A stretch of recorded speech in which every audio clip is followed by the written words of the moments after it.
Sentejn il-bogħod mill-ftuħ tal-Expo 2020 f'Dubaj, Malta ħabbret uffiċjalment il-parteċipazzjoni tagħha f'din l-esibizzjoni li se tixpruna l-kreattività, l-innovazzjoni u l-kollaborazzjoni bejn il-170 pajjiż li se jipparteċipaw.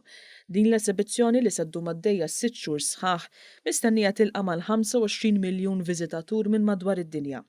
F'konferenza tal-aħbarijiet, il-Ministru għall-Investiment Chris Cardona ħabbar li fil-ġimgħat li ġejjin se toħroġ espressjoni ta' interess internazzjonali dwar id-disinn tal-Padiljun Malti. Cardona qal li l-lan ta' dan il-padiljun hu li jiġbed lejh viżitaturi barranin sabiex jiskopru x'għandu x'joffri pajjiżna. Il-Gvern iddeċida li jipparteċipa f'din il-World Expo li ser issir f'Dubai fl-2020 minħabba li servi ta' opportunità kbira bħala pjattaforma biex tagħmel showcase ta' pajjiżna biex nuru x'qegħdin nagħmlu f'pajjiżna li dawk l-investituri li huma mħajrin li jiġu f'Malta biex jinvestu. Qal li bil-parteċipazzjoni ta' Malta fl-Expo 2020, il-Gvern qed jara li jinħolqu opportunitajiet ġodda ta' xogħol u investiment għal benefiċċju tal-familji u negozjanti Maltin u Għawċin.